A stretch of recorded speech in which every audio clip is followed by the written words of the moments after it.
नमस्कार। The review Hindi में आपका स्वागत है। मैं हूं बलविंदर कौर नंदनी।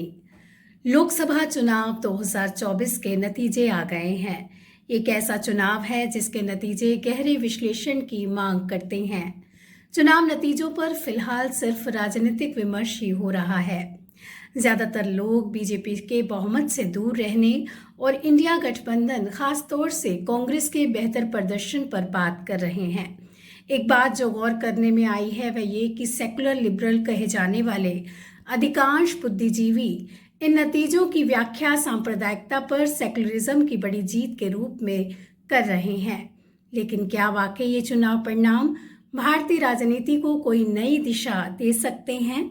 राजनीति से अलग इन चुनावी नतीजों के वैचारिक आयाम क्या हैं? इन्हीं सवालों पर हमने वरिष्ठ पत्रकार आलोक श्रीवास्तव जी से बात की और समझने की कोशिश की कि ये चुनाव परिणाम क्या कहते हैं। सर, चुनाव के नतीजे आ गए हैं।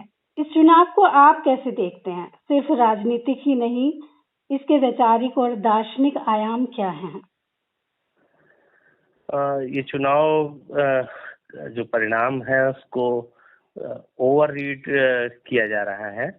तो बस इसकी अहमियत इतनी है कि थोड़ी राहत मिल गई है और जो बुनियादी समस्या है वो है कि राजनीति किस चीज पर टिकी है ना। तो जैसे ये स्पष्ट है कि बीजेपी की जो राजनीति है उसके उनके अपने कुछ आइडियोलॉजी है, मतलब वो एक आइडियोलॉजिकल पॉलिटिक्स है ना। और उसके इर्द गिर्द और उसके भीतर और बहुत सी चीजें हो सकती हैं, लेकिन जो बुनियाद है और जो मूल स्वरूप है वो आइडियोलॉजी है हिंदुत्व की। और जो विपक्ष है उसके पास आइडियोलॉजी नहीं है। हालांकि वो उस आइडियोलॉजी बोलता है वो, लेकिन और आइडियोलॉजी एक सतह पर है, लेकिन उस आइडियोलॉजी का कोई स्ट्रक्चर नहीं है।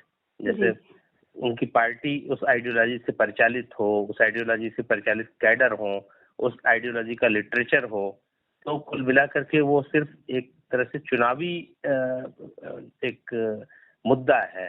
धर्मनिरपेक्षता या फासिज्म विरोध एक चुनावी मुद्दा है विपक्ष के लिए, लेकिन वो पूरी तरह से उनकी आइडियोलॉजी नहीं है। तो ये एक बात है कि एक आइडियोलॉजी सहित पार्टी और एक आइडियोलॉजी विहीन पार्टी का द्वंद्व है। तो सर, मैं सोशल मीडिया पे भी मैं आपकी एक पोस्ट पढ़ रही थी। आप नेहरू का जिक्र कर रहे थे। इन चुनाव में नेहरू आपने कहाँ देखा? नेहरू का जिक्र तो मैंने इसलिए किया कि भारत में जो लोकतंत्र है उसकी जो चुनाव प्रक्रिया है उसमें गड़बड़ियां होती होंगी, हो सकती है, इतना बड़ा देश है, लेकिन मोटे तौर पर एक मजबूत बुनियाद नेहरू के 17 सालों में पड़ी है लोकतंत्र की, और उसको खत्म कर पाना बहुत मुश्किल है। अदरवाइज कोई और देश होता तो बहुत बड़ी संभावना थी कि ये चुनाव ना होते या किसी और तरीके से होते। तो नेहरू का संबंध सिर्फ इस संदर्भ में यही था कि लोकतांत्रिक प्रक्रियाओं को उन्होंने जो मजबूती दी थी वो भारत में भी बनी रहने वाली हैं। जी। तो सर, आपको क्या लगता है भारत में धर्म की राजनीति की निर्णायक हार कैसे होगी? भारत में धर्म की राजनीति के जो आधार हैं, जब तक उनको चुनौती नहीं दी जाएगी तब तक हार नहीं हो सकती है। वो राजनीति बनी रहेगी, वो नए नए रूप ग्रहण करेगी, क्योंकि भारत में धर्म है और धर्म प्रभावी है राजनीति में। धर्म, जाति और क्षेत्र, इन 3 आधारों पर भारत की सारी राजनीति टिकी हुई है और इन्हीं आधारों पर टिकट दिए जाते हैं, इन्हीं आधारों पर कैंडिडेट पक्ष या विपक्ष कहीं के भी हों चुने जाते हैं। तो धर्म की पर आधारित राजनीति इतनी आसानी से नहीं जा सकती है। तो जाएगी तब जबकि जिस तरह से मैंने कहा कि भाजपा एक आइडियोलॉजिकल पार्टी है, तो उसी तरह से एक आइडियोलॉजिकल प्रतिपक्ष बने जिसकी आइडियोलॉजी हो, धर्मनिरपेक्षता, समाजवाद, भारतीय समाज का नवजागरण, तो एक बहुत पूरा पैकेज बड़ा चाहिए प्रतिपक्ष के लिए। तो सिर्फ चुनाव, सीटें और सत्ता इससे नहीं होना है। तो सर, इंडिया गठबंधन को आप यहाँ कैसे देखेंगे? वो एक तरह से फौरी राहत की चीज है। अब जी वो कब तक बना रहेगा, कितना उसके क्या लक्ष्य हैं, तो सबके अलग अलग लक्ष्य हैं। गठबंधन में बहुत सारी शक्तियां शामिल हैं। तो अगर आपका लक्ष्य सिर्फ भाजपा को हटाना है, मोदी को हराना है, तो इतना तो पर्याप्त नहीं है। तो लक्ष्य तो ये चाहिए कि भारत में एक नवजागरण हो और भारत समाजवाद के लिए लड़ाई लड़ सके, जी एक नए समाज का निर्माण हो सके। तो कांग्रेस ने इस आइडियोलॉजी को तो लगातार खोया है और बाकी अन्य दलों के पास कोई आइडियोलॉजी नहीं है। तो मुख्य संकट यही है कि एक आदर्श और आइडियोलॉजी वाली पार्टी है, भले उसके आदर्श और आइडियोलॉजी गलत हो, और उसके प्रतिपक्ष में जो पार्टी है उसके पास कोई आइडियोलॉजिकल बेस नहीं है।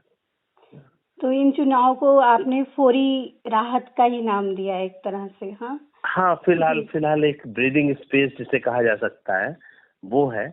और दूसरी चीज ये है कि जो मोदी की व्यक्तिगत एक पूरा एक तानाशाह की तरह की चीजें थी, उन पर लगाम लगेगी। और बीजेपी अपने आप को जिस ढंग से मतलब एक महाशक्ति समझ बैठी थी, तो उन चीजों पर लगाम लगेगी, लेकिन इतना काफी नहीं है, क्योंकि ये ऐसे संकट है जो बार बार नए नए रूप धरकर लौट सकते हैं। जी, कुल मिला के ओपोजिशन को कुछ आधार चाहिए, वैचारिक आधार चाहिए, उसकी कमी है। हाँ, अपोजिशन को चाहिए, मतलब एक अपोजिशन की राजनीतिक पार्टी को चाहिए, मैं ऐसा नहीं कहूंगा। भारतीय समाज को चाहिए, भारतीय समाज में कोई उद्वेलन चाहिए, भारतीय समाज में कोई आदर्श चाहिए, क्योंकि तेजी से ये समाज उपभोक्तावाद का शिकार हुआ है और इस समाज के पास कोई दिशा या कोई गति नहीं है। तो कुल मिला के समाज, संस्कृति, राजनीति, ये सब जब मिलकर एक हो जाते हैं, वो वैसी कोई स्थिति चाहिए।